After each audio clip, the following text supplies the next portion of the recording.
No one made the city of Johnson City do it, but we've learned the city's police department is the only agency in the state that has returned a military surplus item banned by the president. Back in May, President Obama banned the future police use of certain military hand-me-downs, but did not require any of the agencies to return the banned items they already had. Well, in an update, Nate Morabito found out Johnson City remains the first and only agency in Tennessee to voluntarily hand over a banned item. And Sarah, it's a big one, basically a tank without a cannon. Johnson City police were already in the process of trying to give the Vietnam War era armored personnel carrier back before the president banned it, but it wasn't until June when it officially left Johnson City.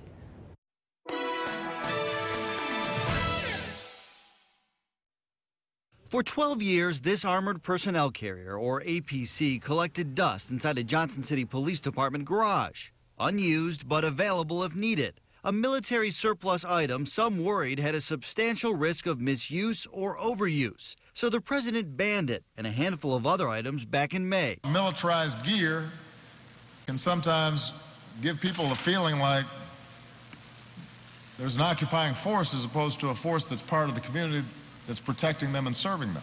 Before the president issued his executive order, Johnson City's police chief knew the department didn't need this, especially considering the agency had a mine-resistant vehicle, too. It would serve the same purpose, and it would be better suited for us because it's a lot more practical. Not long after telling us that, the police department officially parted ways with its APC and hung on to that MRAP, which can help officers rescue people if there's ever an active shooter situation. Unlike the APC, the MRAP has tires. Obviously, it's not a tank coming down the street.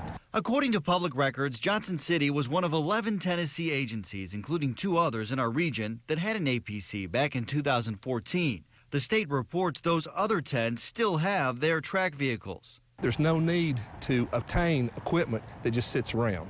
You know, just to have it, there's no need for that. Major Gary Younger says Johnson City only really needs one armored vehicle. The state of Tennessee is no longer distributing any of the banned items, which include bayonets. The agencies that have those items are grandfathered in from having to return them. A state spokesperson says not a single other department has voluntarily returned banned items. But we're told several agencies are awaiting announcement of procedures for doing so. Johnson City feels good about its decision, and police think the public will, too. The APC, which basically is a tracked vehicle, presents more of an image of paramilitary than a vehicle of this nature. Well, this is really interesting. What about the other 2 police departments that in our area? Do they have plans to give their vehicle back? Yeah, right. We saw in the story the Greenville Police Department has an APC. It's used in SWAT operations, according to a spokesperson. That spokesperson tells me the agency plans on keeping it. You also saw the Hawkins County Sheriff's Office.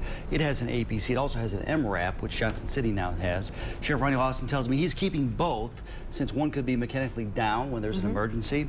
He did tell me he will always use the MRAP first, and the sheriff in Hawkins County also told me it's better to have them and not need them than to need them and not have them. All right, Nate Morabito with an update tonight. Nate, thank you.